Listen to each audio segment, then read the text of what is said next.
joining us as we continue our series, Assist International, Project ECHO, and Stanford Global Anesthesia in Oxygen Therapy and Critical Care during COVID-19.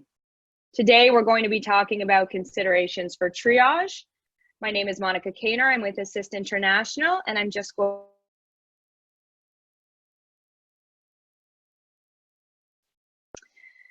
So Project ECHO is based on a foundation of love and respect. I hope you can all hear me. I should have asked that at the beginning. Thumbs up. Okay. Please respond kindly rather than react if you disagree with someone. It is everybody's responsibility to keep ECHO a safe space. We will be using the chat function for questions and answers at the bottom of your screen. Please send all questions through the chat box and feel free to introduce yourself. Interpretation options can be found on the bottom of your screen. We'll explain that more shortly. Please turn on your video, position your webcam effectively to show your face if you're alone or to capture the whole group that you're with. To obtain a certificate of attendance, you will need to fill out a short survey. We will provide a link in the chat to access the survey near the end of the session. If you have any IT issues, please send a message through the chat to ECHO IT or email the link below. This session is being recorded and your attendance is consent to be recorded. Please be mindful of infection prevention and control. Try to limit the number of people joining this learning session from one gathering place and practice physical distancing. So for interpretation, you'll see there's an interpretation button at the bottom of your screen. We have 4 languages today to choose from. For Spanish, please choose the Spanish option. For Portuguese, Portuguese. For French, the French option. And for Swahili, it's not offered, unfortunately, yet through the Zoom as a button. So please choose German. We are still waiting on getting French and Swahili up and running. We hope to have that shortly. So for today's session, you will see we have a very comprehensive and impressive list of panelists with us today. We're very excited. We have Dr. Anna Maria Crawford from Stanford University, Dr. Fadzai Mugadza from University of Zimbabwe, Dr. Shelley Porter from Stanford University, Dr. Al-Hassan Datsi Mohammed from Nigeria, the Aminu Kano Teaching Hospital, Dr. Eugene Tuyishimwe, I'm sorry if I did not pronounce that correctly, from the University of Rwanda, but I understand he's in Toronto now. Dr. Jean-Claude Uwimana, Kibogoro District Hospital, Rwanda. Dr. R.J. Ramamurthy, Stanford University. Dr. Travis Rees-Goyen, Stanford University. Debbie Lester, Global Health Specialist. Chiara, I'm sorry, Stetson, ICU RN from Stanford, and Ellie Sung, Crisis Resource RN from Stanford. Before I turn it over to Anna Crawford to start us off, I just wanted to pass it along very briefly to Clark Wigley from Project ECHO to say a few words.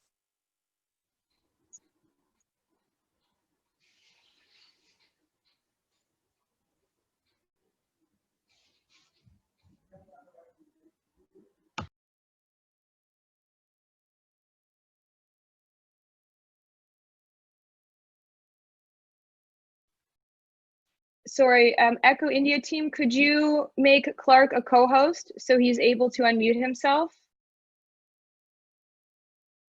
Clark Wigley.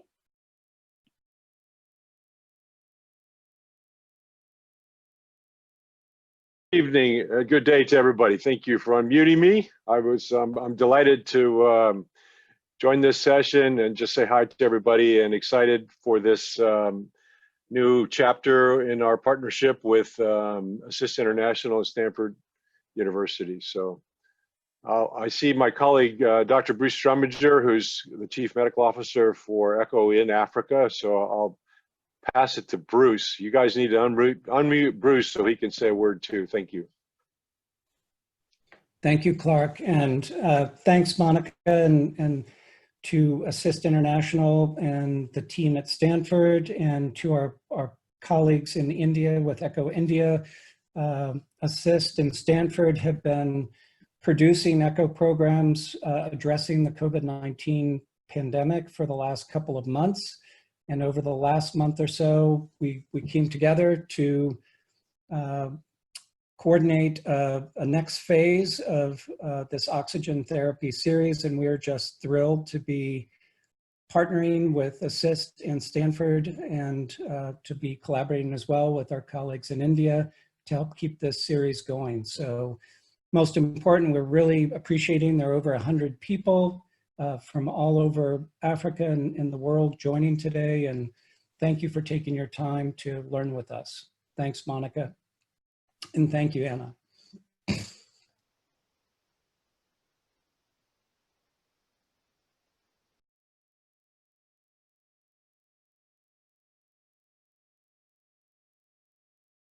Go ahead and start by sharing my screen.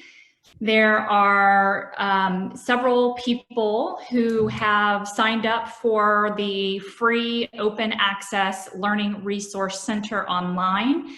But for those who haven't, I'll show you how to sign up for the LRC, and I'll give you a tutorial today of the LRC as we go along. For every session in this series, we'll be using the Learning Resource Center to host all of the resources and content that we discuss for this case-based discussion series. So I will start to screen share now. This is the Learning Resource Center, and if someone actually could put the link in the chat box, that would be wonderful. So the Global Anesthesia and Critical Care Learning Resource Center has several courses. The top 3 are the most developed and also the most relevant to the current state. We have a course on COVID-19. We have a Fundamentals of Critical Care course. And then we also have the Oxygen series, which is where this series of sessions will be hosted. So the first thing you'll need to do to get into the Learning Resource Center is hit the sign in button, which is up here in the right-hand corner. If this is your first time to sign in, instead of putting an email and password here, you need to click this Create a New Account for Free button. And once you do that, you'll be able to free account on the Learning Resource Center, and then you can just enter your email and password here.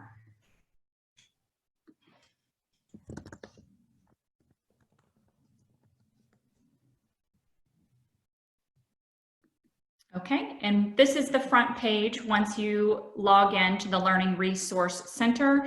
And again, you'll see several different courses. We have 2 pages of courses. Not all of them are fully built yet. But again, the first 3, these top 3 are full of resources that are free and open access and available to you. I'd like to also point out that we have a community page. So on the Learning Resource Center, we have over 500 users now from across the globe.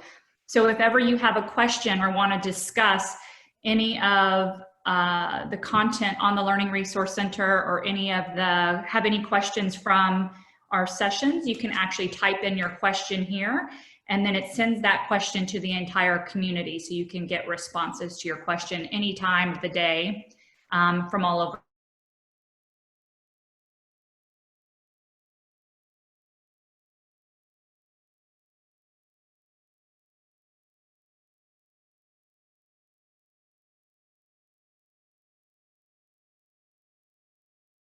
Several reasons, but one thing we want to point out is that pneumonia is the leading cause of death for children under the age of 5 years old.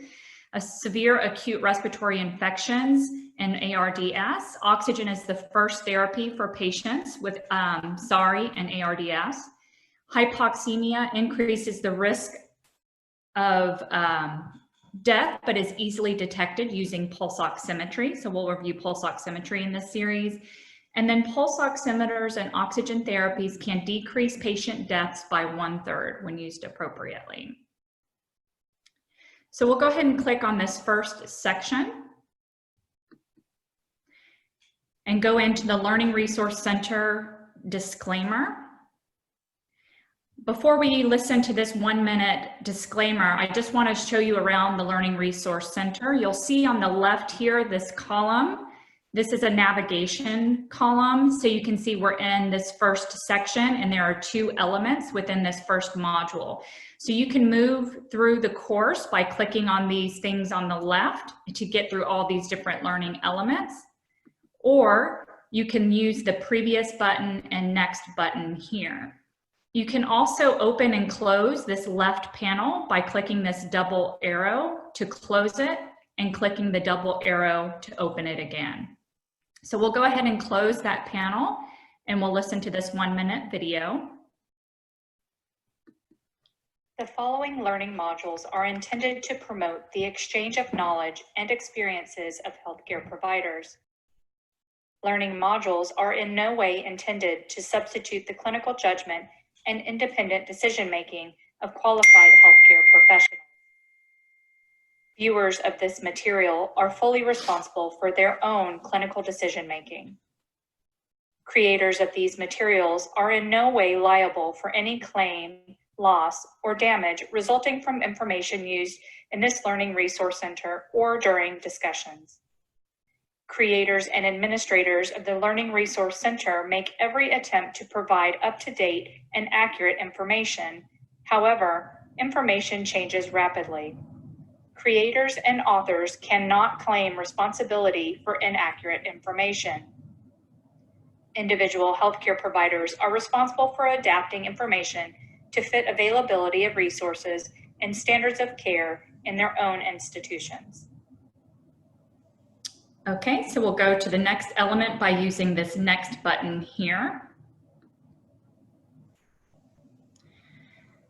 So the Learning Resource Center is a place of learning for everyone, regardless of resources, regardless of training. And so we have a pledge to our learners that we will keep education free and open access, that we will keep it free from advertising, that we will uphold ethical standards, and that we pledge to all learners to approach you with empathy and compassion.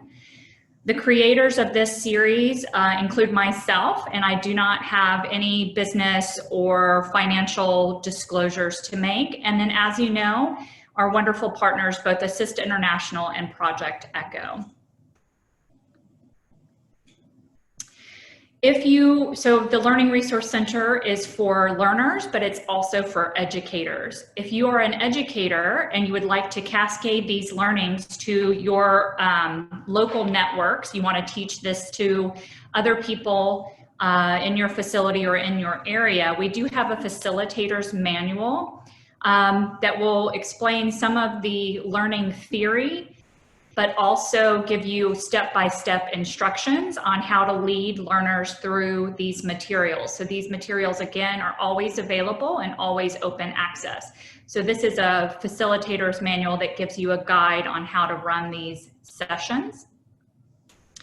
And so we'll skip through that and go to the learning. The objectives of the entire series are listed here. The objectives of our series are to encourage discussion amongst providers in resource-constrained settings regarding the best practices when caring for adult and pediatric patients during the COVID-19 pandemic.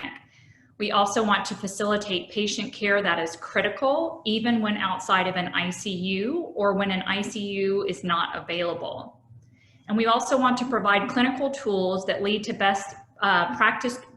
practice changes amongst providers to improve the safety and efficacy of patient care during the COVID-19.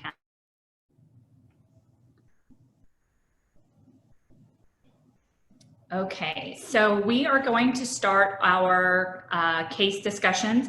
So please know that when I'm sharing my screen, I cannot see the chat box. So if you have questions, feel free to enter them into the chat box, and the panelists will help answer those questions.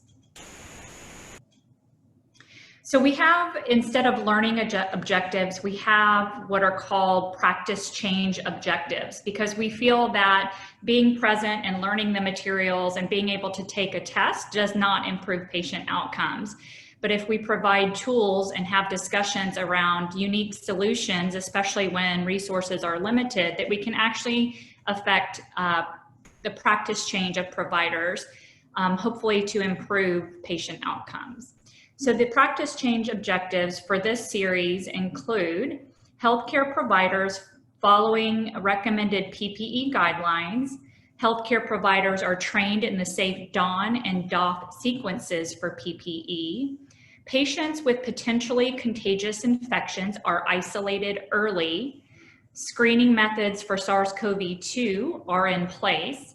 Healthcare providers recognize and diagnose hypoxemia, and healthcare providers use pulse oximetry to appropriately triage hypoxic patients. And then the last objective is for healthcare providers to prescribe non-invasive oxygen therapy using the most appropriate device available. So the first part of the case is the chief complaint. We have a 57-year-old man with chills, weakness, and a dry cough. So the first question is, this patient is in the emergency room. How would you evaluate him further?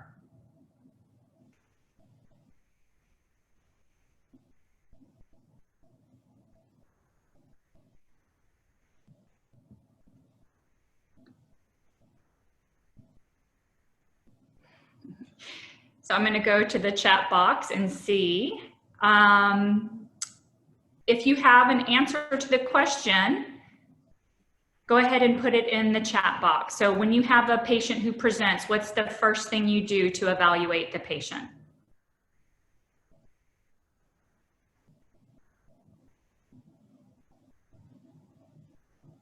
Okay, someone says check SpO2, a good start. Vital signs, okay. What else? What would you want your medical student or nursing student to say? After history and examination. So the first thing that we do is a history and physical exam. Give a mask to the patient. These are all good answers. History and physical. Very good, Jean-Claude. Okay, wonderful. So we'll go back to screen share and we'll continue to see what the answer is. There's the chat box, wonderful. Okay, so as you go through the Learning Resource Center, I want you to note that almost everything, you can click on it to get the answer. So in this blue box, it says this patient is in the emergency room. How would you evaluate this patient further? If you click on that box, it will take you to the answer. So here we have a resource, especially for our students, for our nursing students and medical students. It's how to take a proper history and physical. So it gives you step-by-step instructions on how to do a history and physical. So the first thing we always do with our patients is an H&P, or history and physical. So we'll close that back since most of you got the correct answer. You decide to perform a history and physical. When interviewing the patient further about the history of his present illness, you discover he has a 4-day history of chills, weakness, and a dry cough. His wife is a nurse at the hospital and tested positive for SARS-CoV-2 3 days ago. His wife has a pulse oximeter at home and had the patient check his oxygen saturation. The reading was 89%. So his wife has sent him to the emergency department. The next question, should you be wearing PPE?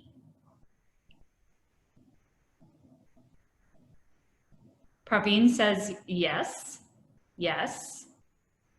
Most people are saying yes. We have one no. Of course. I like these answers. Wonderful. Everyone wants to wear PPE, which is wonderful. So again, I mentioned that when we have a question, you can click on the box to get the resources that support the answer or the answer. Everyone wants to wear PPE. I love it. Perfect. So again, I'm going to hide the chat box. Again, when you click on the question, it takes you to resources. And so you see we have an outline of personal protective equipment. We have some resources from the CDC, or the Centers for Disease Control, about recommended PPE. We also have information about how to put it on, and we also have information about how to take it off. And then we have information from the World Health Organization on PPE guidance. So let's go through these resources. And remember, we can get rid of this left navigation pane, or this left column, by clicking the double arrow to make it smaller.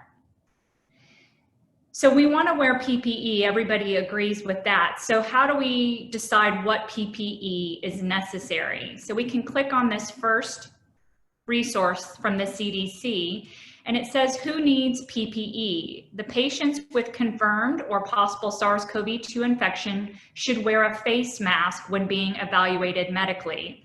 So one of the first things one of our participants said is put a mask on the patient, which is absolutely correct. Healthcare professionals should adhere to standard and transmission-based precautions when caring for patients with SARS-CoV-2 infection. Recommended PPE is described in the infection control guidance. So let's scroll down. You'll see that there's how to put on PPE, and there's a list of instructions. There's also how to take off PPE and a list of instructions. I think most of you realize that taking off PPE is the most dangerous point in time for possible contamination of the healthcare worker. So you really want to make sure that everyone knows how to put PPE on and everyone knows how to take it off safely. So on the CDC website, you can see lots of really nice PDF infographics. Because these are PDFs, some of them come in different languages. You can print these out and you can display them in your healthcare facility. So let's click on this one. Not only does it show you the preferred PPE, which includes a face shield or goggles, an N95 or higher respirator, a pair of clean gloves, and an isolation gown. It also shows you the acceptable alternative. If you don't have an N95 or higher respirator, you can use a basic surgical face mask.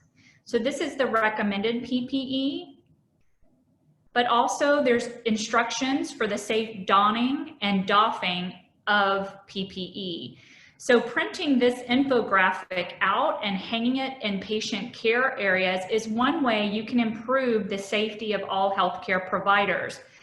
When a healthcare provider is taking care of a patient with known or suspected COVID-19, they are oftentimes nervous, and they may actually forget a very important step, especially during the donning process. So having these reminders in patient care areas is one way to keep your healthcare providers safe, and also to remind yourself, even if you've put on PPE multiple times, you will oftentimes forget steps.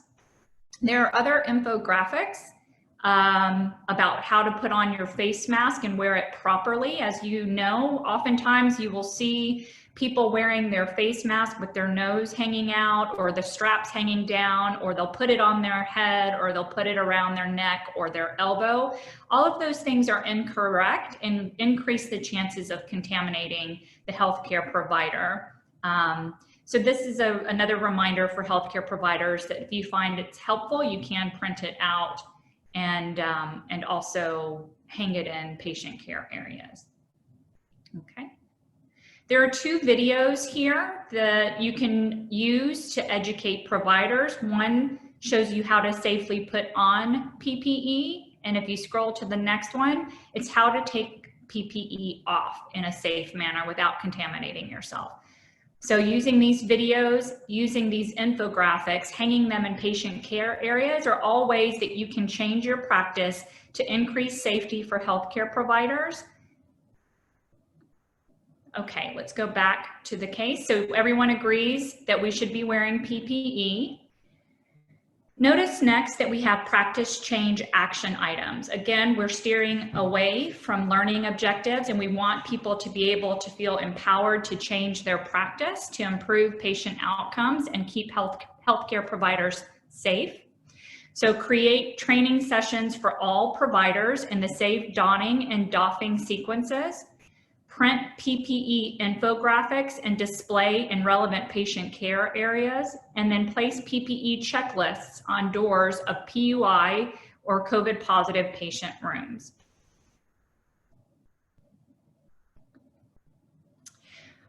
So this is an interactive discussion. Do any of the co-panelists have anything to add about PPE or alternatives to the PPE that's recommended by the CDC, or other questions that have come up during your practice? Sure, I have a quick comment. So I'm sorry I have like a bias in simulation. So I believe like whenever possible, practice donning and doffing in simulation before you go into clinical practice. So the second point is that if they have a second person to be there, so that they can look on the steps, if the steps are followed, especially during doffing of PPE. Thank you. Yeah, that's an excellent point. We call that extra person in our setting, we call that person a safety officer. And so that patient's job is exclusively to make sure healthcare providers are donning and doffing in a safe manner. And if they do contaminate themselves, to wash their hands thoroughly. Yeah. Kira, did you have something to add? I agree. I think we found the safety officer really key, especially for ancillary staff who don't spend a lot of time donning and doffing, such as techs and phlebotomists. The other thing, and this will probably depend on your facility, but if you have the appropriate supply of PPE, we also switch out PPE if we're going to be moving patients through the hospital. Most importantly, the gown and the gloves. If you're moving and touching clean spaces, doorways, elevators within a larger facility, ideally you're switching out your gown and gloves. So that's a great point too, and maybe it needs to be said explicitly, but when we're talking about specifically SARS-CoV-2 or COVID-19, we're exercising. Tukiongea hasa kuhusu COVID-19. Pardon, Maggie?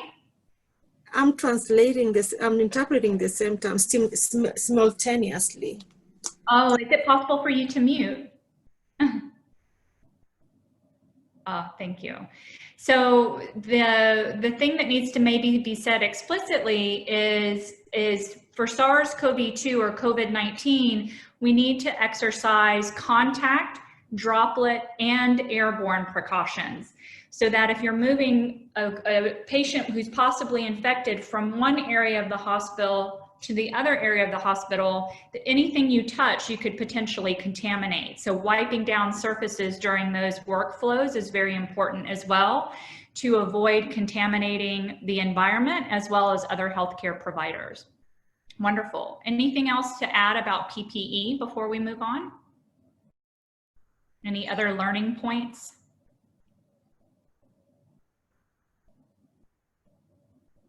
Okay, wonderful. So let's go back to the case.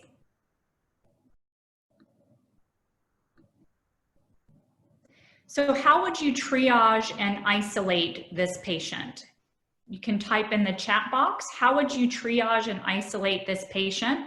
We know that he has a cough. We know that he has chills, and we know that his oxygen saturation is 89%. So how do you decide where this patient goes, and how would you isolate him? We'll give a few seconds for people to type their answer in the chat box.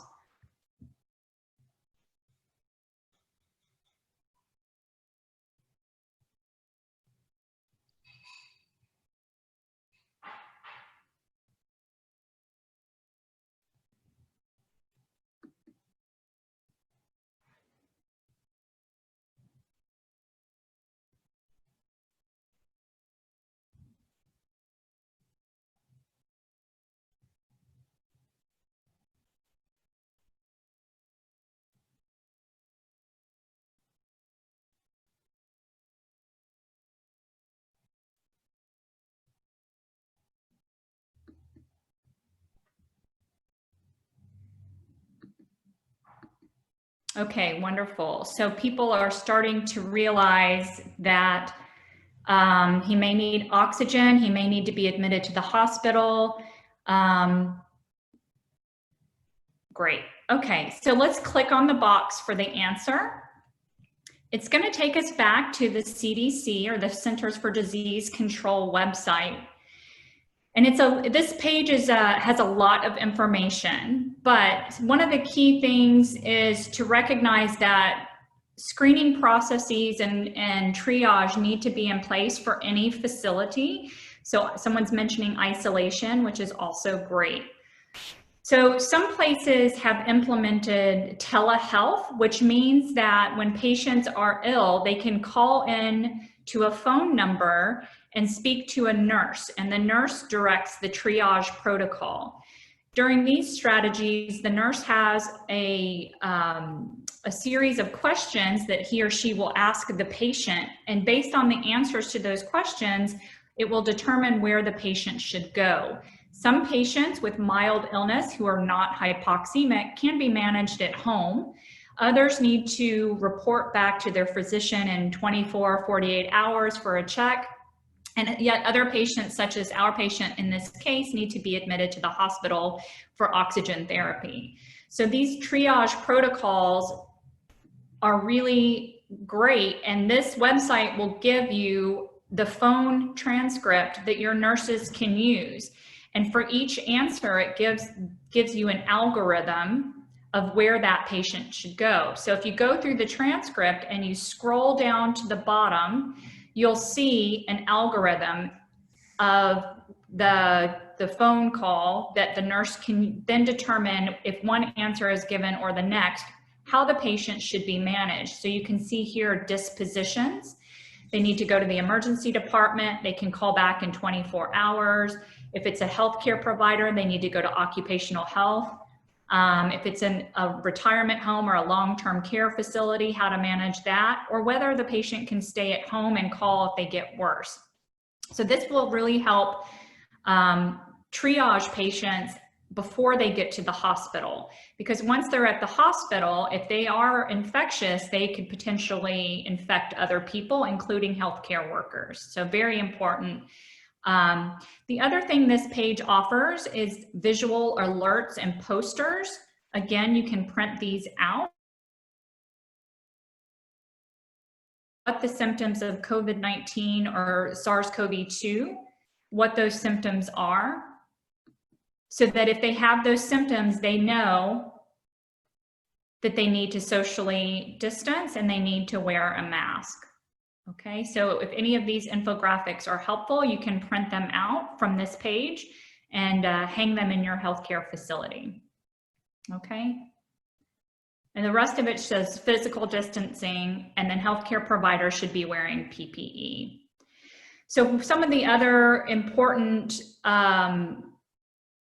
recommendations is to limit visitors to the facility. So many hospitals now will not allow family or visitors to come see patients because they want to encourage physical distancing. Also, they recommend limiting the entrances to the hospital so that only a few entrances are available, and that those entrances are screening sites. So everybody should be screened before entering the facility for COVID-19. And those that have infectious risk should be turned away unless they're patients being admitted. Okay. So how will you screen this patient for SARS-CoV-2? What are the presenting symptoms of SARS-CoV-2? So go ahead and enter that in the chat box. And I'm going to stop screen sharing for a second and just ask panelists and participants how their facility is triaging patients. How do you screen and triage patients at your facility? Dr. Ramamurthy, I know that you work in the Children's Hospital. How is it that you screen the patients? Do they screen them outside of the hospital? Do they come straight to the emergency room? What happens when they get to the emergency or admission? I think you're on mute, sir.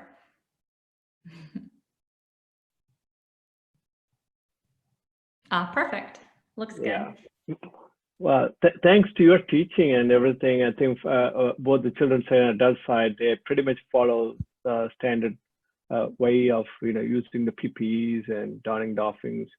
Whenever we try to triage patients, I don't think there's any big difference. The one thing that in pediatrics is we have to be conscious about the parents, and we have limited the number of parents. We used to have free, accompaniment of all, both the parents so far, but with the COVID, we are restricting only one parent. I'm sure every place has its own unique, restricting the traffic of the attenders. But here we're only allowing one parent currently. That's the main difference in pediatrics, other than, standard PPE precautions. Thank you. Fadzai, how do you screen your patients before they come to the hospital? Well, with us, if a patient is suspected COVID, we've got particular hospitals that they're being directed to. We are encouraging patients to call in for assistance and not to present at the hospital. So if they have a high suspicion that they are COVID positive or they're presenting COVID symptoms, they call a help center that we have. And then usually someone from there will come and attend to them. And then depending on how they're doing clinically, if they need admission, they're then referred to a COVID center. If not, they're then managed from home.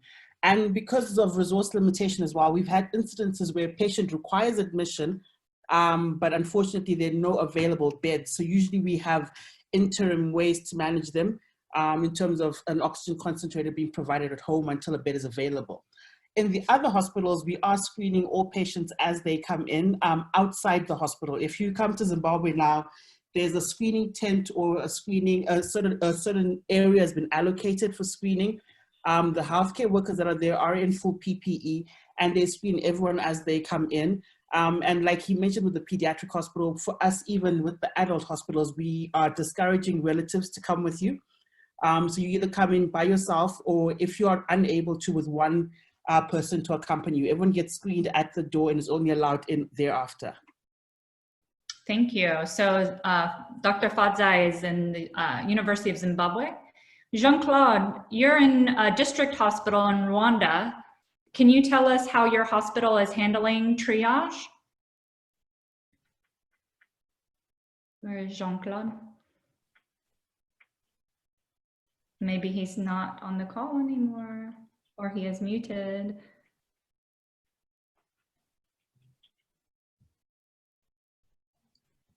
And I can tell you in Seattle, if Jean-Claude isn't available, we're doing very similar. So for Thank you. Jean-Claude needs to unmute, but Debbie, yeah, thank you. We are doing a similar, just screening patients. We originally had tents also set up outside for the pediatric hospitals, and limiting sort of screening, and also within the actual ED department having specialized rooms or areas if we had suspected COVID patients. Also limiting entrances into the hospital and screening, limiting visitors, so one parent but very similar to what we're hearing from all of our colleagues. Okay, wonderful. Jean-Claude, you should be able to unmute now. Wonderful, thank you. Okay. What goes it, John? Yeah.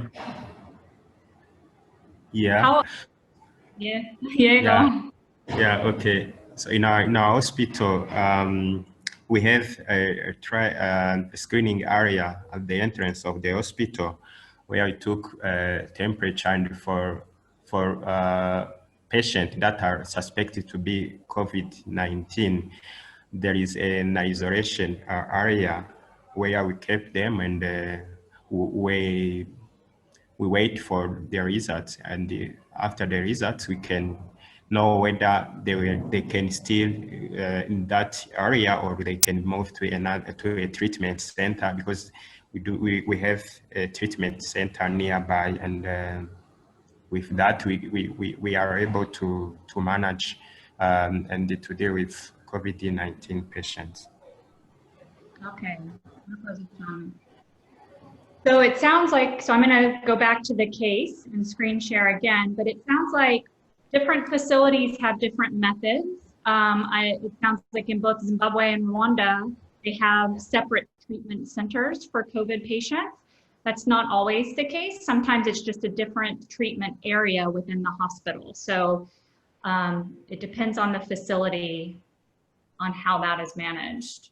Thank you for sharing your perspectives.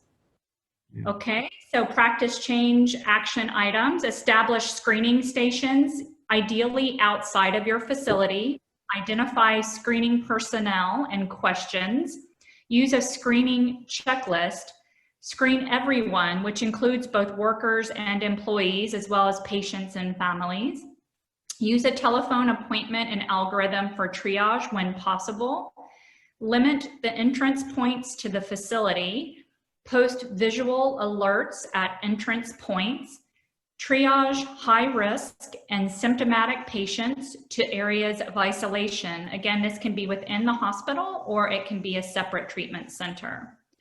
Provide hand washing supplies and ensure face coverings. This is something, I was actually in Rwanda when COVID broke, and this was something that Rwanda did very quickly and did very well, much better than in the United States, in fact, is that hand washing stations were mandatory before entering any building. So that's a very important part of decreasing the contact spread of COVID-19. And then finally, ensure the waiting areas are well ventilated and seats are 6 feet or 2 meters apart. Okay, let's continue with our case. The patient denies fever, shortness of breath at rest, headaches, loss of taste or smell. He's talking in full sentences, but he states he becomes short of breath when moving and eating. He has been less active and is mostly staying in bed or on the couch. The nurse obtains the first set of vital signs. His heart rate is 95. Blood pressure is 95/52 millimeters of mercury. Respiratory rate is 24 beats per minute. His saturation is 89%. Temperature is 37.5 degrees Celsius.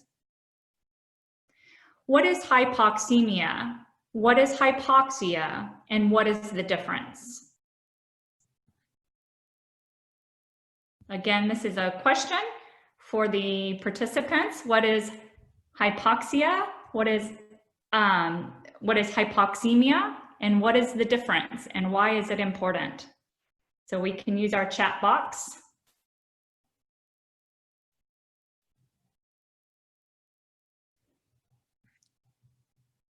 Does anyone know the difference? This is something that is important, but sometimes not taught, even in your ICU rotations and training. I see people are still answering about triage. Those are wonderful answers.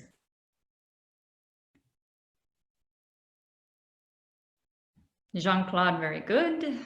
If you didn't know that, I would be upset because you are my student. Hypoxia is tissue oxygenation. Very good, Lucy. Wonderful. Okay, let's go back. And again, when we're in the Learning Resource Center, I mentioned that if there's a question, you can click on it for the answer. So before we watch this video is 4 minutes long. I want to again show you a little tutorial about the Learning Resource Center. So we're about to watch a video. We probably want to make the screen bigger so we can get rid of this left navigation pane by clicking the double arrows. There is a paperclip icon here in the top right corner. If you click on that paperclip, you can see you can get a transcript for a French interpretation. Apologies, there are no other languages available at this time, but you can click on this document and it will give you French translation into that document. Okay. It seems to be taking, yeah. Okay, so en français. So we'll clear that. So that's for French speakers. We can clear that out. The other things I want to show you on the Learning Resource Center for the video is if the video speaks too quickly, you can hover here and you can speed it up or you can slow it down. You can adjust the volume here, and then you can make the transcript bigger or smaller. So this is the transcript. It will go through these words in real time as the video plays. Also, if you want to make it full screen, you can click on this square and it will make it bigger. So let's watch this 4-minute video.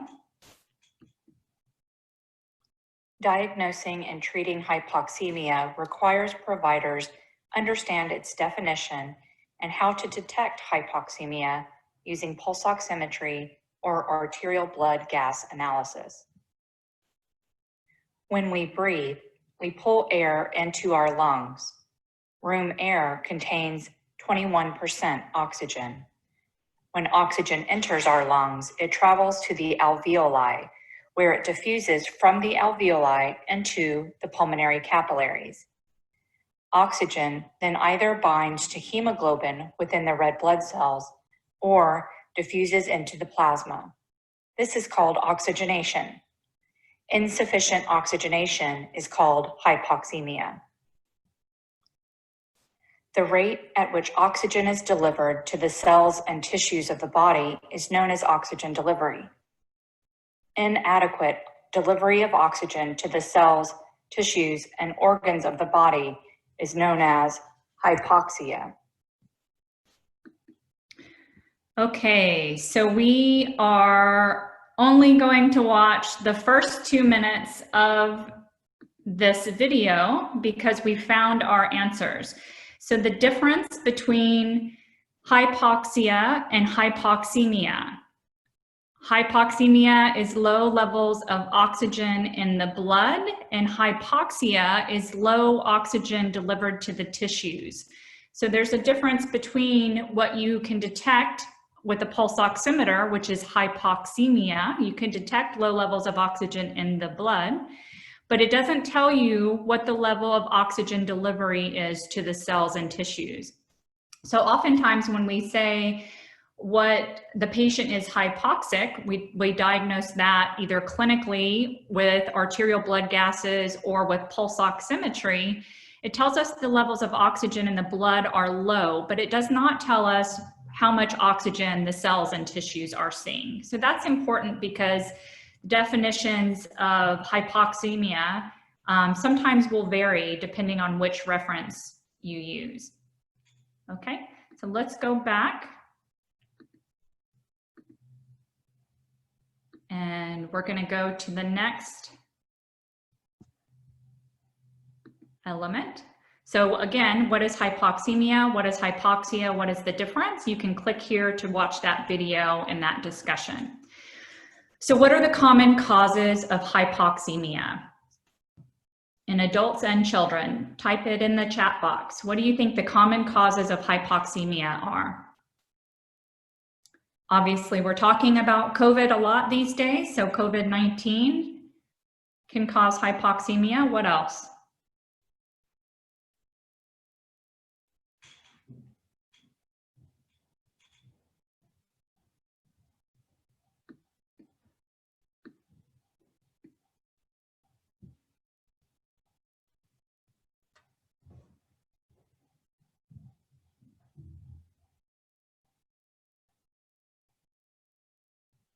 Okay, septicemia, good. ARDS, wonderful. High spinal, yes. Low oxygen tension, pneumonia, fibrosis, wonderful. VQ mismatch, I love it. Wonderful, wonderful, wonderful. Okay, good. So again, let's click for the answer. In addition to diagnosing hypoxemia, it is also important for healthcare providers to recognize the common causes of hypoxemia in neonates, children, and adults. Hypoxemia is defined by low levels of oxygen in the blood and is detected using arterial blood gas analysis or pulse oximetry. Pulse oximetry is more widely available, but arterial blood gas analysis is more accurate when available. The exact level of oxygen saturation that defines hypoxemia is not clearly defined, as the level at which tissue hypoxia occurs is not known. However, most clinicians agree that an SpO2 less than 90% by pulse oximetry qualifies as hypoxemia. A hypoxemia diagnosis can be made using arterial blood gas analysis, but if ABGs are not available, a pulse oximetry unit can also be used. In the instance where neither tool is available, bedside providers must use clinical signs to guide administration and titration of oxygen therapies. Common causes of hypoxemia in neonates include, but are not limited to, birth asphyxia, respiratory distress syndrome, pneumonia, sepsis, congenital heart disease, meconium aspiration syndrome, and apnea.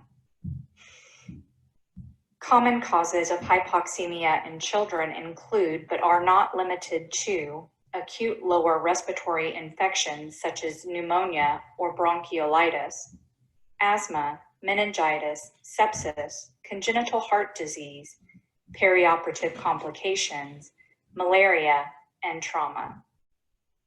Finally, common causes of hypoxemia in adults include, but are not limited to, chronic obstructive pulmonary disease, asthma, pneumonia, sepsis, trauma, congestive heart failure, pulmonary embolus, and perioperative complications.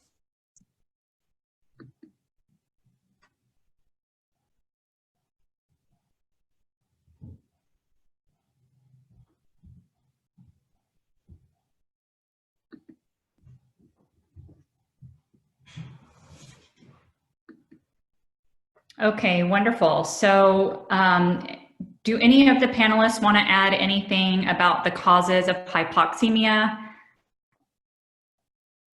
Anything we missed?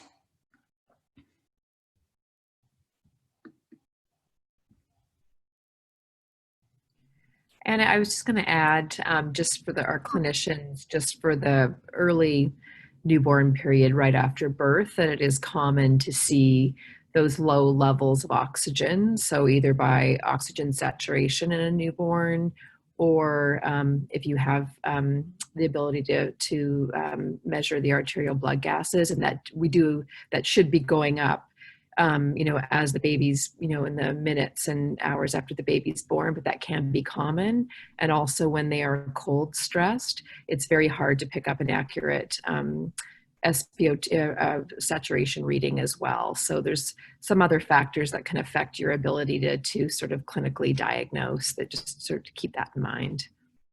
Wonderful. Thank you for sharing that. Yes, Shelley? Dr. Porter? Hi. No, respiratory therapist Shelley Porter, but I just wanted to add too that we can't forget cardiac issues. I know we've talked about a lot of respiratory issues, but we got to think about cardiac issues as well. Wonderful, thank you, yeah. Dr. Dati, did you have something to add? Yeah, sorry, the other time I wanted to comment, but it was raining heavily here. So I decided not to, but now I can hear well. No problem. I want to say that while we practice daily, sometimes we give drugs that tends to, and then you have low readings. So people should not panic, but they should know what they are doing. And then we also, what I see, pulse oximetry is our best option, because the broadcast analysis is not feasible in most centers in low and middle income countries. So we concentrations of pulse oximetry. For example, a patient in shock or cold extremities, you are bound to get low readings or abnormal readings, so that they will not interpret. So they should link it up with other clinical features at that point. Thank you. Yeah, wonderful. Thank you for that. Arterial blood gases are not widely available, so using pulse oximetry is really a great way to detect hypoxemia and help you know when your patients need clinical care and oxygen therapy. I will say that even in some of our settings, we don't have enough pulse oximeters.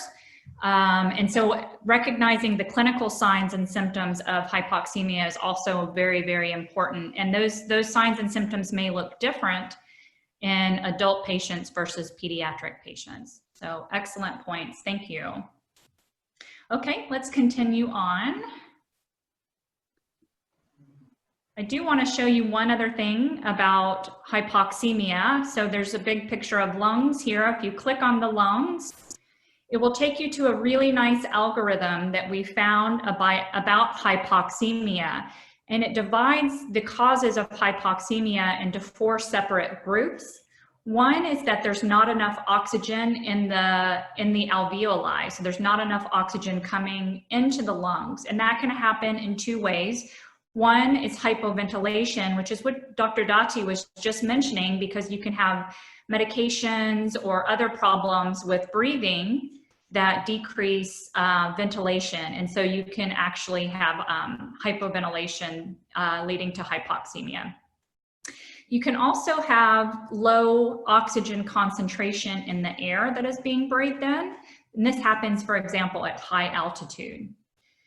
The second category is diffusion problems. This happens at the level between the alveolus and the vasculature. So remember, these alveoli are surrounded by pulmonary capillaries. So if for some reason the oxygen can't diffuse across the alveolus into the capillary, then you would have a problem with the diffusion leading to hypoxemia or low oxygen in the blood. Oxygen sometimes cannot bind to hemoglobin, or it binds where it can't release from the hemoglobin, and carbon monoxide is an example of that. And then finally, in category 4, we talk about the VQ, V being ventilation, Q being perfusion, VQ mismatch or shunt. And these are very commonly seen. So VQ mismatch is things such as COPD and asthma or interstitial lung disease. Pulmonary embolus is a common cause of VQ mismatch or dead space. And then shunt is, as Shelley Porter mentioned, so you can have cardiac problems leading to shunt, where you'll have hypoxemia. And then you have physiologic shunt that can occur in other places. So if you'd like to read more about this algorithm, again, you can click on this picture here and it will take you to that information. So is this 57-year-old patient hypoxemic? You can type yes or no into the chat box. This is our 57-year-old patient that presented with chills and weakness and a dry cough.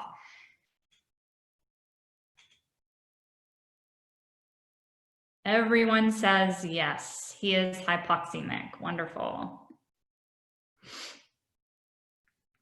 So when we're talking about COVID-19, there have been some really wonderful tools developed by a few organizations that will help us determine when our patient is hypoxemic, but also what to do about it. So notice I clicked on that question to get the answer. There's an oxygen wall chart that was developed by the WFSA, or the World Federation of Societies of Anesthesia. Lifebox, we'll be hearing a lot about Lifebox tools in the next session, but they have a pulse oximetry triage tool. And then there's a lovely oxygen escalation tool on EMDoc. So these are external websites that will help us manage patients who are hypoxemic for COVID-19. So let's click on the oxygen wall. So this says that you suspect and confirm the diagnosis of COVID-19 infection. You use your pulse oximetry, and if it reads less than 90% in an adult, adolescent, or a child, then you need to start oxygen therapy. And you can start that using nasal cannula or a catheter or a face mask. And then you want to titrate the oxygen to keep the SpO2 greater than 90%. You can see the different oxygen delivery devices in this box. The nasal prongs, you should use 1 to 5 liters. The nasal catheter, this is in children, you can use 1 to 2 liters. Oxygen face mask, 6 to 10 liters per minute, or the oxygen face mask with the reservoir bag, what we often call a non-rebreather, you can use it 10 to 15 liters per minute. This oxygen wall chart was developed for places that have limited resources. So it actually gives you decontamination, cleaning solutions and recommendations. So these are recommendations from these organizations on how to clean and disinfect your oxygen delivery devices. So let's go back to the Lifebox triage tool next, which is another very helpful tool that we'll go through thoroughly on the next session. Sometimes Lifebox takes a minute for this page to load, but this tool is downloadable. So you can click on this tool and download it as a PDF and print it from your computer. And you can print it in all of these different languages. So whatever language is most useful to you. So again, it tells you how to screen and triage your patients using pulse oximetry. So you can screen the patient for fever. Our patient does not have a fever. For cough, our patient does have a cough and he is short of breath at, when he moves. He's not short of breath at rest, but when he does activities, he's short of breath. And his respiratory rate, if you remember, was 24, and he's an adult. So all of these screen yes, that he is at risk of having COVID-19. The emergency signs are obstructed or absent breathing, severe respiratory distress, central cyanosis, shock, coma, or convulsions. He does not have emergency signs, but we will follow the yes and go down to this box. Check oxygen saturation with a pulse oximeter. His is 89%. So it's less than 94. So we want to go down to this box, and it tells us we should give supplemental oxygen initiated at 5 liters per minute for adults. And then recheck it. If it stabilizes and raises to over 90%, you can recheck it again in 15 minutes. But if it doesn't go to 90% or greater, it remains less than 90%, you need to increase the oxygen that you're delivering to the patient. So if your oxygen improves, then you can recheck it after several minutes. But if it doesn't improve, you need to continue to escalate oxygen. Okay.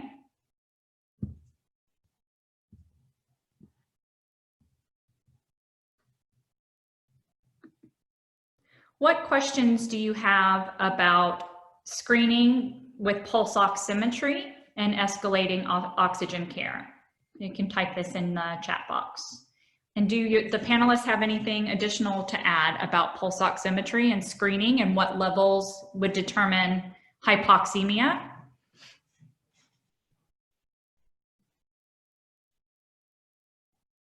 Okay, this is a great question. For how long do you continue to give oxygen?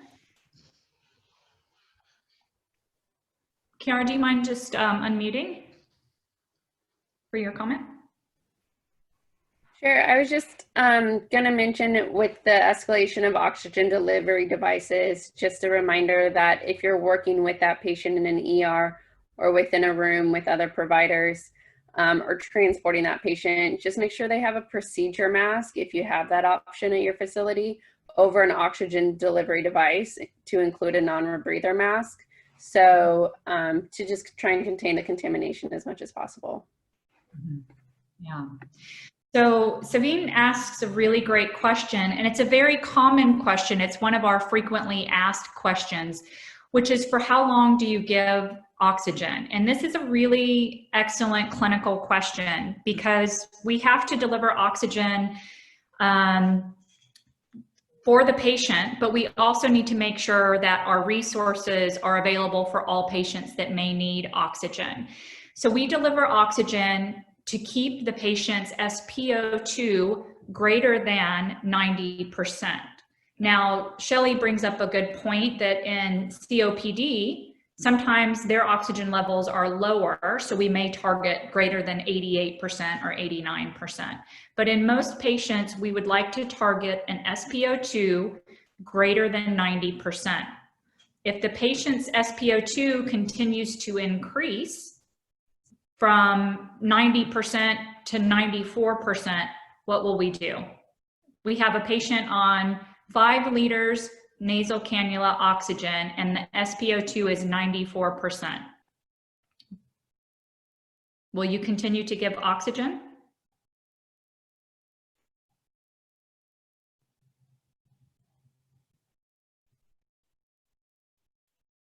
Good. So people say, yes, continue to give oxygen, but you can try to turn the liters per minute down. So the goal is greater than 90%. If the patient is at 90%, you cannot titrate down because that's the lowest level that we want to achieve. But if the SpO2 continues to increase, you can start to titrate down your oxygen and see if the patient can maintain that saturation. So it's constantly reevaluating how the patient is doing and what their SpO2 is. So you can see the importance of pulse oximetry in managing oxygen therapy. Great. Any other comments from the panelists? Yeah, I just want to re-emphasize what you just said. Bearing in mind our limited resources, we want to conserve oxygen as much as possible for other patients. We should, as much that we escalate oxygen therapy, we should monitor frequently so that we can de-escalate. In saturation of 95 or thereabout and it's sustained, you should be documenting room air, this is what you have, and then if it is sustained, then you can now observe the patient and turn to other patients. Because I've seen that practically, continue to give 5 liters when you try to change to 2 liters and see if it's sustainable, you are conserving oxygen and so on.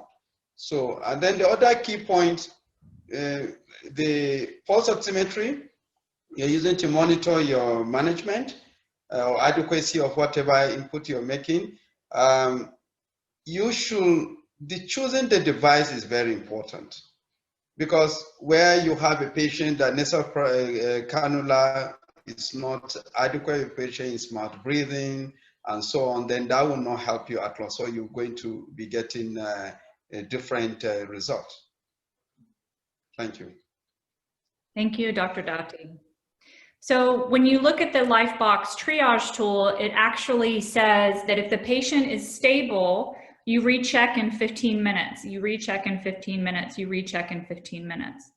If the patient is unstable, meaning the oxygen saturation is going down or is up and down, so not stable, then you recheck 2 to 5 minutes, every 2 to 5 minutes. So it's very important. It's very important to realize the importance of monitoring, especially if you don't have very many pulse oximeters. You may have to check one patient, then another patient, then come back to the first patient, isn't it? So monitoring is very important, and that monitoring will help you determine whether you need to go up on your oxygen delivery or you can come down on your oxygen delivery. So the Lifebox triage tool can be used at the beginning, but then it can be used again and again every time you want to reassess that patient. Okay, perfect. Should we continue?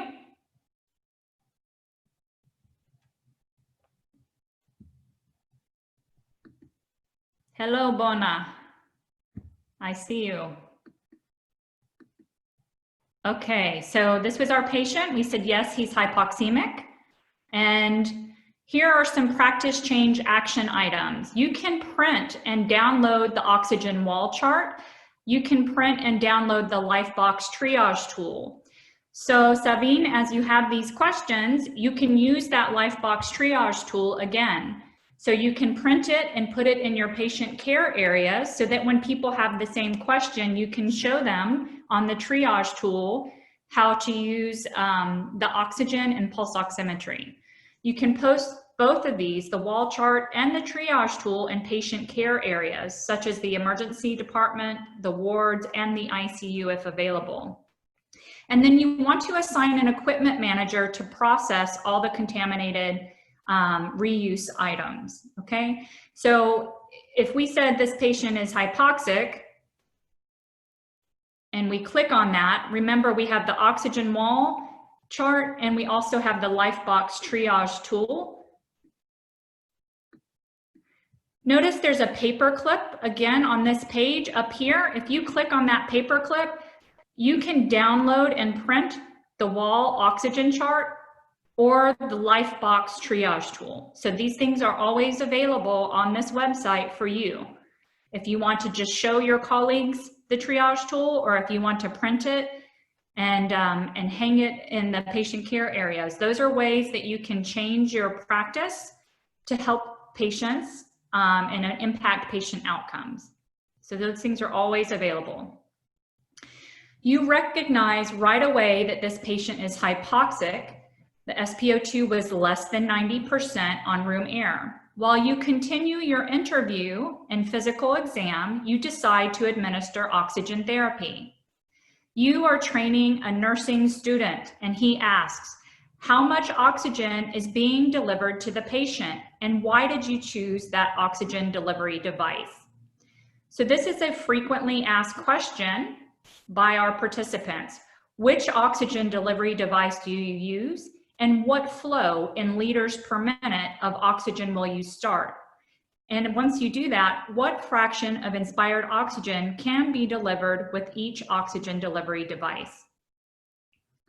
So let's click on that for the answer, and you'll see that we come to this page with the oxygen delivery devices, and also it gives you the oxygen concentration for each device. So for nasal prongs or cannula, you can see they can be used in the adult patient or the child, and the flow that should be used with nasal prongs is 1 to 5 or 6 liters per minute. And when doing so, you deliver 28 to 40% FiO2, or fraction of inspired oxygen. So if you scroll down, you can see the Nasopharyngeal Catheter. Note that this is used in infants and children and can deliver 45 to 60% FiO2 and is limited to 1 to 2 liters per minute. If you keep scrolling, you can see the simple oxygen face mask. Again, 6 to 10 liters per minute, 44% to 60% FiO2. And then for non-invasive oxygen delivery devices, the mask with the reservoir bag can deliver the highest FiO2, so up to 95%, but it does require 10 to 15 liters per minute. So that's a high flow, non-invasive oxygen. And then also some places have Venturi masks. Not everyone has a Venturi mask available, but it uses these separate valves that are different colors. And depending on which valve you use will determine the FiO2 delivered. So again, I mentioned that many things on the Learning Resource Center can be clicked on to get further information. You can click on this and it will take you to a resource that goes through oxygen therapy systems. And it will tell you each of these devices, how to put it on the patient, and what the FiO2 is, okay? So if you want further information, you can click on that box for nasal prongs. There's one other thing I wanna show you for children's, for pediatric patients. If you click on this nasopharyngeal box, it will take you to some really great resources about oxygen therapy for children. And this is organized by the World Health Organization. So this is a very long resource, and you can see the table of contents. It talks about many different things for oxygen in children. We'll have a separate session about pediatric patients later in the series. Great. So which oxygen delivery device? So this is a 57-year-old patient and his SpO2 is 89%. So what oxygen delivery device will you choose? You can type it into the chat box. Which oxygen delivery device will you choose? And this is for your setting. So what is available to you in your setting? We have some people that have nasal prongs available. So Sabine and Sushil, what liters per minute will you use? What delivery device and how many liters per minute?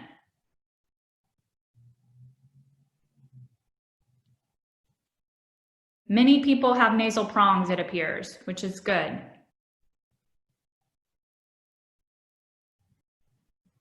Wonderful.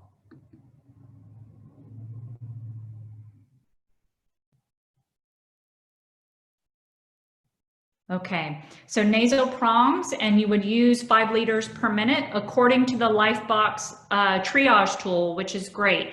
So we're having answers anywhere from 2 liters per minute to 5 liters per minute on nasal prongs, which is wonderful. So if you start your oxygen at 2 liters per minute and the oxygen saturation does not improve, what will you do? The SpO2 is still 89%. What will you do?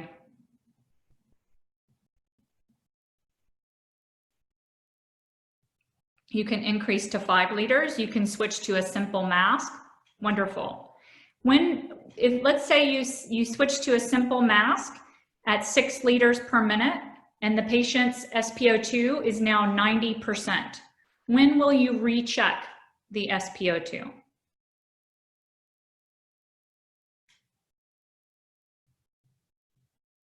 Some people say 5 minutes, some people say 15 minutes.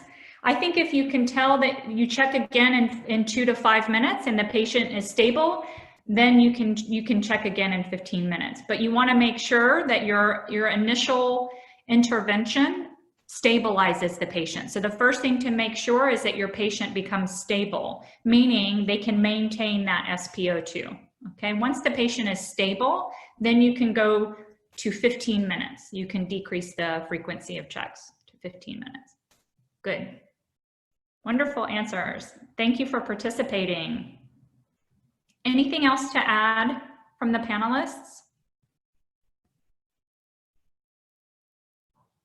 I just want to stress a point I think that was made earlier. For us, we made it mandatory for all our patients, once, whether on face mask, to always have a surgical mask on them, just to limit contamination to the working staff and other patients in the unit. I think that's something that's really important and needs to come out for everyone to understand. 100%, could not agree more. Resource permitting. Yeah. So if we don't have enough surgical face masks, we could also just use the face coverings, isn't it? Yeah, and the importance when you don't have enough surgical face masks and you just use, for example, a homemade face covering, it's important that it has at least 2 to 3 layers, and that will actually improve the safety of that garment. So 2 to 3 layers face mask. So if a patient is wearing a nasal cannula, they should be wearing a face mask, right? A face covering. What about a simple mask, an oxygen face mask? Shelley, would you? Yeah. Sorry, Fadze. Shelley, would you still put a face mask on the simple mask? Yes, absolutely. Can you guys hear me okay? Yes, thank you. Okay, good. Yes, it's really important to use face mask covering on any device that the patient is, well, not any device, because some devices, when the patient's in the room by themselves, it's okay. But when you enter the patient's room, it's important to cover their face, or when they're being transported throughout the hospital, it's important to cover their face. But yes, any device, basically, it's okay to cover the patient's face with a face mask. Yeah, and in some places we don't have individual patient rooms. So especially if the patients are around other patients, or healthcare providers are only separated from the patient by, for example, a curtain. All of those patients, when you add oxygen flow to the patient, it has the potential for the virus to aerosol. Okay, it has potential for the virus to contaminate the surrounding air and environment. So it's important to cover that patient's face to help contain the aerosol. And that's to protect other patients, but more importantly, the healthcare providers that are directly at the bedside. So with a nasal cannula, with a simple mask, and even with a mask that has the reservoir bag, we can put facial coverings over all of those devices. Great. Okay, let's continue with the case.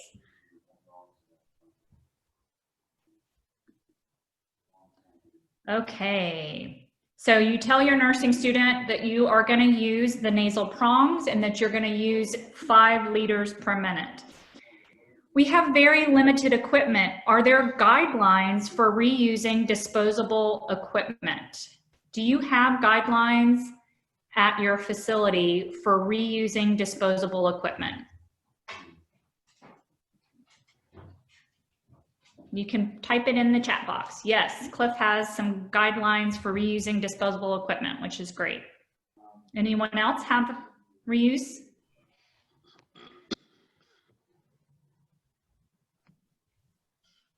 Okay, I bet if we click on this, we will find some guidelines for you reusing equipment, right? Everything is clickable on the Learning Resource Center for you to have good resources.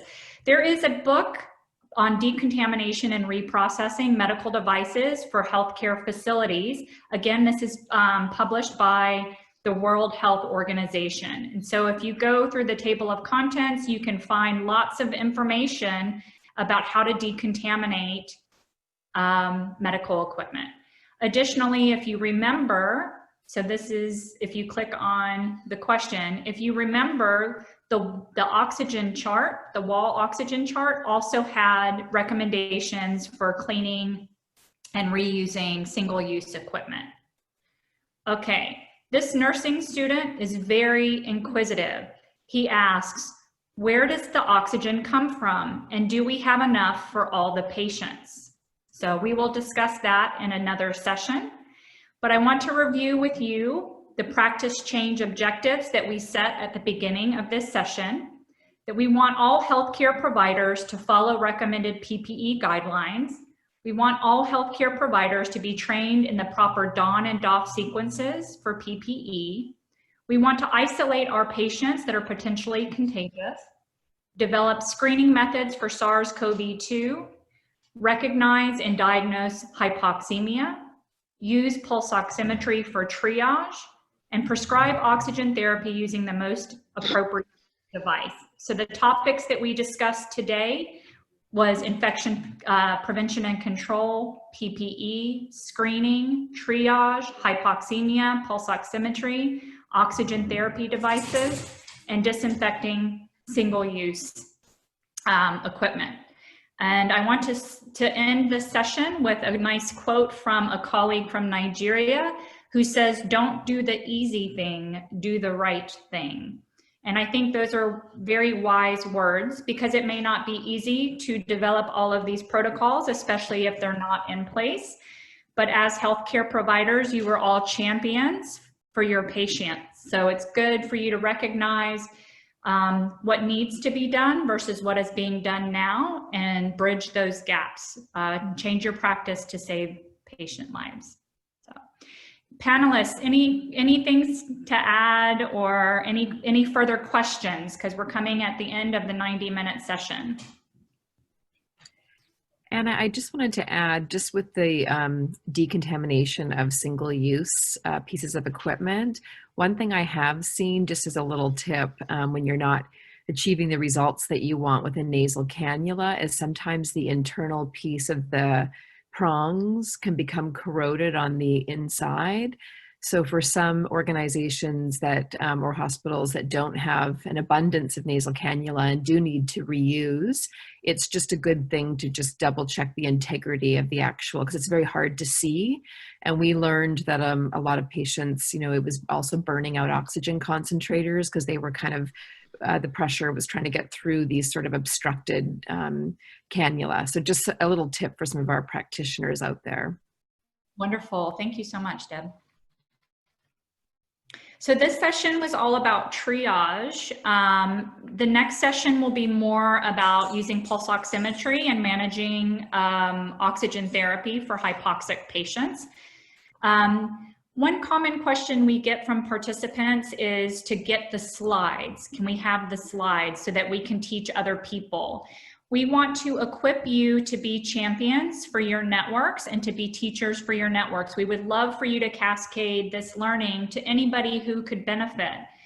We don't have slides, but we do have the Learning Resource Center. So we encourage everyone to sign up for an account. All of that information is there for you as an educator and as a learner. So you can go into the Learning Resource Center anytime.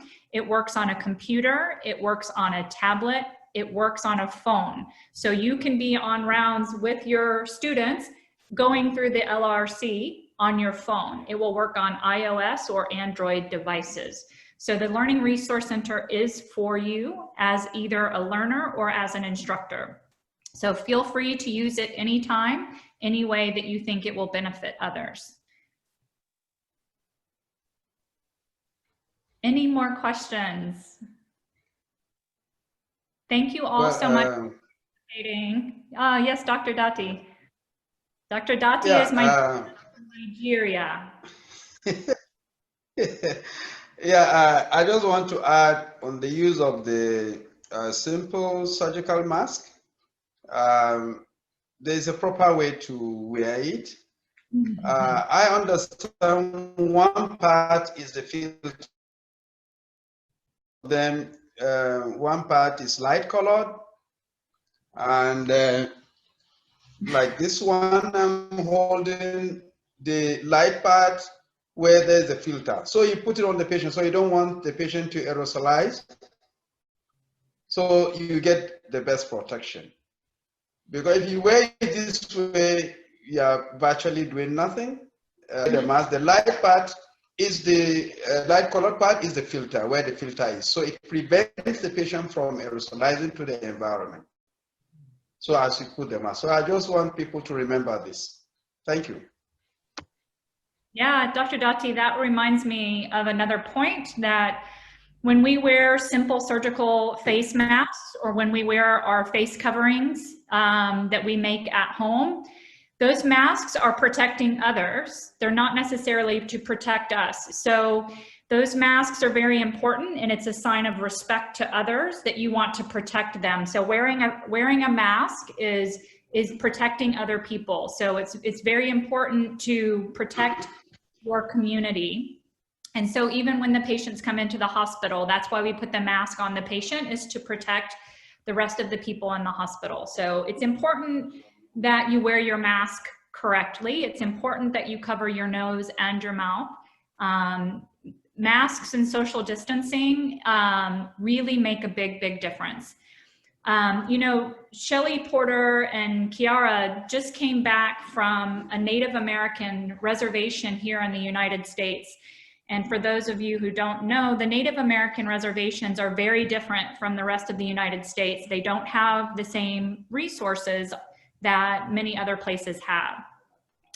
But the thing that they learned is that this reservation, because it instituted sound, scientifically proven public health policies, such as isolating, social distancing, and masking, that even though around the reservation, many people have COVID, the incidence of COVID on the reservation itself is very low. So washing your hands, social distancing, wearing masks, those things work, and they protect healthcare providers, and they protect the community, and they protect patients. It's very important. It's probably wearing masks, social distancing, and oxygen are probably the most important components of beating COVID. Thank you. Thank you, Anna Crawford, and all of our panelists today. We just have 1 or 2 minutes of final housekeeping. I do want to be cognizant of everyone's time. We're just over the 90-minute session. I know there were a lot of questions that came in registration. If we didn't answer them, we will. We want to continue this conversation. We have had a WhatsApp group. As you'll see, there's a link to the QR code there. We're going to continue that, and we're also going to continue or to move forward with discussion forums and more learning on the Learning Resource Center. So please sign up for that. And we're going to continue this conversation. Our sessions will be held monthly, same time, the end of every month on that Monday, same time. And we will send out session invitations early so you'll know, but please, please, please keep continuing the conversation throughout the month.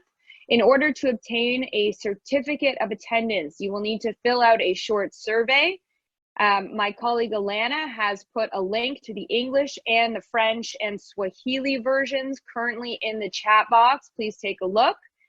And we will share the Spanish and Portuguese versions very shortly by email. My colleague Alana is now going to update and include a short Zoom poll right now. If you could please fill it out before you leave the session, that would be wonderful. If you could just fill it out as I finish speaking, that would be great. Again, all presentation slides or the LRC and recordings, the links will be available on our website at assistinternational.org, as well as through Stanford Global Anesthesia in all the different languages. Again, please sign up for our WhatsApp group. And if you have any questions, please email us at echo@assistinternational.org. I would like to thank Project ECHO. I would like to thank all of our fantastic panelists today and Stanford Global Anesthesia, in particular, Dr. Anna Crawford, for leading the session and creating the Learning Resource Center. As well, I'd like to thank GE Foundation for making this possible along with Project ECHO. Again, we will be continuing this throughout the year, so please join us. Keep joining, keep practicing safe physical distancing, wearing masks, washing your hands. We're going to leave up the Zoom poll for a few minutes. If you could please fill it out. And yes, again, if you have any comments that aren't included in our questions, Cliff, as you mentioned, in terms of interpretation, please write them in the Zoom comments. We're going to look through everything and make changes to our next session to accommodate. So thank you again very much. And we've now concluded this session.